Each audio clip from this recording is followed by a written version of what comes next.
சேர்ற இடத்துல எல்லாம் அது என்ன சினிமா மட்டும் என்ன கோக்கு இந்த கெட்டவங்க எல்லாம் சினிமால தான் இருக்காங்களா? அதெல்லாம் ஒண்ணும் கிடையாது. லஞ்சமே கூடாதுன்னு சொல்லிட்டு அரசியல் எத்தனை படம் வந்திருக்கு. லஞ்சம் வாங்காமையா இருக்காங்க. நீ ஃபார் அவரை பத்தி பேசுறதுன்னா பேசலாம். தாவேக்கா தவக்கலை இதெல்லாம் இப்ப பேசுறாங்க.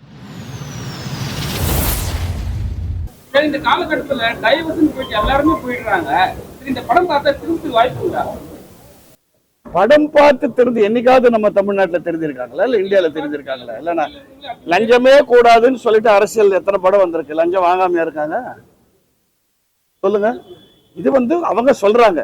தெரிந்தாததும் பாக்குறவங்க எடுத்துக்கிற விதத்துல அவ்வளவுதான். டெஃபினட்டா புரிஞ்சல் கிவ் அண்ட் டேக்குன்னு வேணும். ஏன்னா அதுவும் இன்னைக்கு ஜெனரேஷன்ல பிரியறது ரொம்ப ஈஸியா இருக்கு. யங்ஸ்டர்ஸ் பிகாஸ் டாலரன்ஸ் இல்லை. எங்க காலத்துல எல்லாம் தப்பே பண்ணாலும் எங்களுக்குள்ள கிவ் அண்ட் டேக்னு ஒரு டாலரன்ஸ் இருக்கும். அந்த டாலரன்ஸ் இப்போ குறைஞ்சு போச்சு. அது இருக்கணுங்கிறத ஓரளவுக்கு சொல்லியிருக்காங்க. அவ்வளவுதான். நான் அப்படி இல்லை, அவங்க எல்லா இடத்துலயும் பிரிகிறாங்க. சேர்ற இடத்துல எல்லாம் பிரியாது. அது என்ன சினிமா மட்டும் என்ன கோக்கு இந்த கெட்டவங்க எல்லாம் சினிமால தான் இருக்காங்களா? அதெல்லாம் ஒண்ணும் கிடையாது. அரசியல் இல்லையா, இண்டஸ்ட்ரியில இல்லையா? இண்டஸ்ட்ரியில 2-3 பொண்டாட்டிக்காரன் இல்லையா, பிரிஞ்சது இல்லையா, சண்டை போட்டது இல்லையா? எல்லா மனிதன்னு இருக்கிற எல்லா இடத்துலையும் ஒரு சேர்வுன்னு இருந்தா அது பிரிவு இருக்கத்தான் இருக்கும்.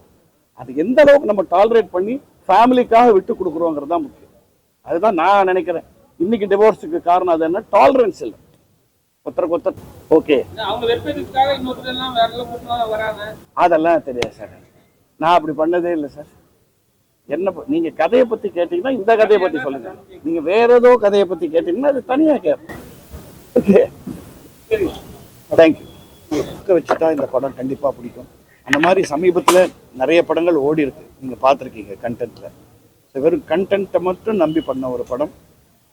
உங்களுடைய ப்ரெஸ்ஸோட ஆதரவு இருந்ததுன்னா மக்கள் கிட்ட இதை கொண்டு போய் நீங்க ரீச் பண்ணி விட்டீங்கன்னா போதும். They will take the decision and like the picture. I personally like the picture. And எனக்கு ஒரு டிஃப்ரெண்ட்டாக இருந்தது. அதிகம் டயலாக்ஸ் இல்லாமல் நிறைய எக்ஸ்பிரஷன்ஸ்லேயே வேலை செய்ய வச்சுட்டார் டைரக்டர். எனக்கு டைலாக் வராதுன்னு நினச்சாரோ நம்ம தெரியல அவர். But I enjoy doing it because ரொம்ப சைலண்ட்டாக ஆக்ட் பண்ணுறது இருக்கிற power you won't get in dialogue. என்னை பொறுத்த வரைக்கும் working with this young team I went back about 50 years. Thank you.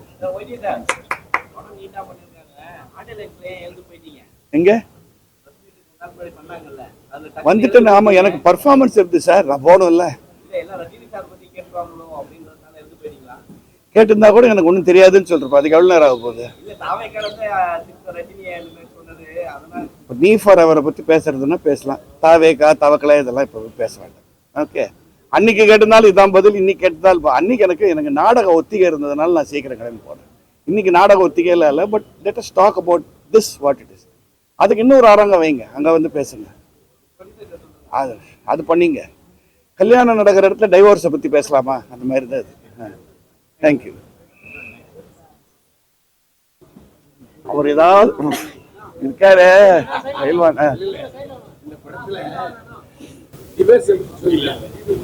அப்புறம் பிரேக்கப் பற்றி சொல்லிருக்காங்க, மறுபடியும் சேர்றதை பற்றி சொல்லிருப்பாங்க. இந்த படத்தை பார்த்த பிறகு யாராவது திரும்புறதுக்கு வாய்ப்பு இருக்கு?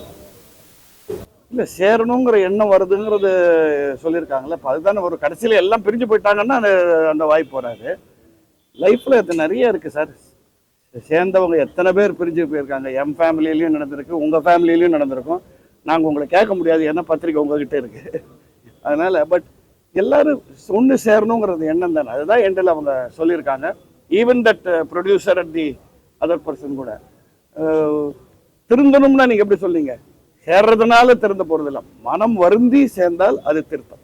அது இதில் காமிச்சிருக்காங்கன்றதான் என்னுடைய எண்ணம். That's what I feel.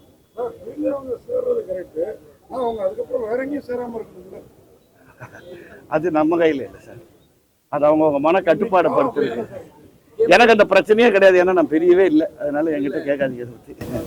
இன்னொரு விஷயம், இந்த மாதிரி ஒவ்வொரு குடும்பத்திலையும் உங்களை மாதிரி ஒரு ஆள் இருக்காங்க. எப்படி புரியல?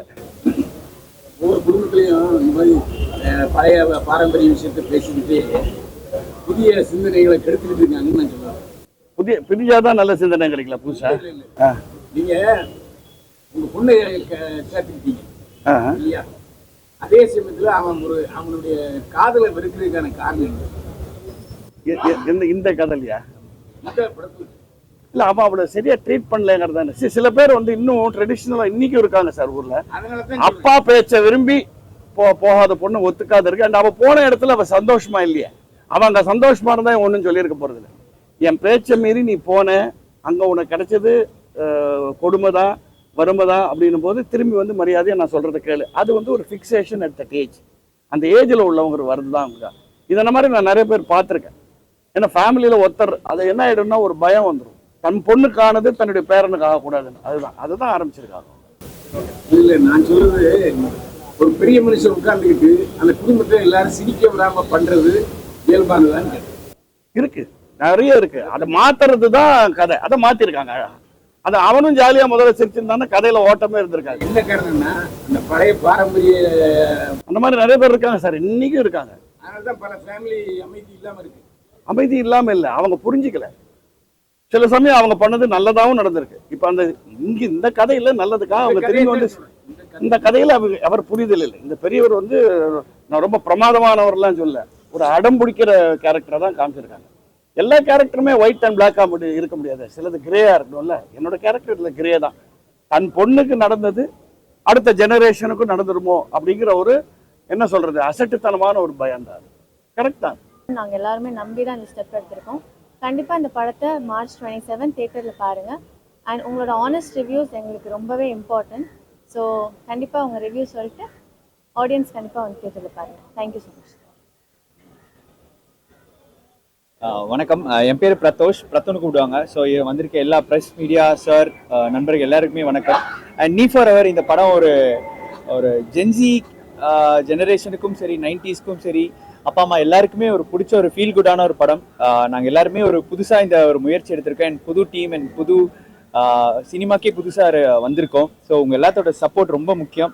டைரக்டருக்கும் புதுசு. ஸோ கண்டிப்பாக உங்களோட ரிவ்யூஸ் போய் மக்கள்கிட்ட சேர்க்கணும்னு தாழ்மையாக கேட்டுக்கிறேன்.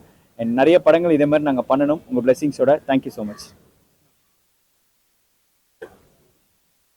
ஹலோ, என் பேர் அர்ச்சனா ரவி. 7 இயர்ஸ்க்கு அப்புறம் தான் நான் ஒரு லீட் ரோலாக ஒரு படம் பண்ணுறேன். நீ ஃபார் எவர் படம் வந்து எல்லா ஜெனரேஷன்ஸ்க்கும் ரொம்ப பிடிக்கிற மாதிரி ஒரு ஸ்டோரி. எல்லார்கிட்டும் கண்டிப்பாக இது தியேட்டரில் வரணும். அது மட்டும் இல்லாமல் எந்த பெரிய ப்ரமோஷன்ஸ் இல்லாமல் பெரிய பேக்கப் இல்லாமல் ஒரு புது டீம் தான். ஸோ ஒரு புது டீம் இந்த படம் பிக் இம்பேக்டாக தமிழ்நாட்டில் எத்தனம்னா மீடியா சப்போர்ட் ரொம்ப தேவை. ஸோ எல்லாரும் support. I really hope everyone will support. Thank you so much.